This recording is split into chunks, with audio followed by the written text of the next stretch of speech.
When I first got involved in the conservative movement back in the early 60s in New York with Young Americans for Freedom, the issue was very divisive in the conservative movement, and the libertarians under Ayn Rand and the traditional limited government constitutional conservatives under Bill Buckley were at loggerheads. They were battling each other.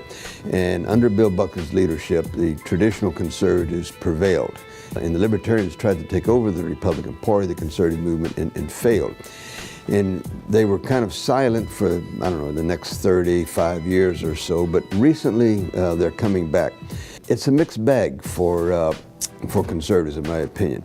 Libertarians have a lot to contribute to our public policy debate. They've had many good ideas, such as school vouchers.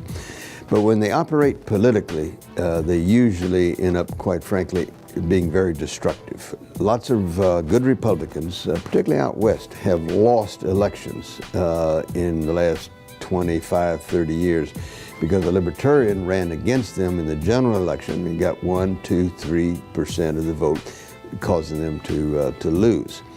Now, Rand Paul is a different breed of libertarian than most of them, very different than his father, quite frankly. And I'm very impressed with Senator Rand Paul and very optimistic that he will help bring the libertarians into the conservative movement in a very constructive, positive way.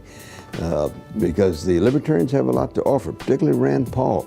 I think if he, say, were on the Republican ticket in 2016 as a vice presidential candidate and a Republican governor were the Republican nominee for president, that would be almost an unbeatable ticket, because Rand Paul not only appeals to libertarians, but a large number of young people out there, and people who just are not attracted to the Republican label, but would be very attracted to this young, energetic senator with some new ideas.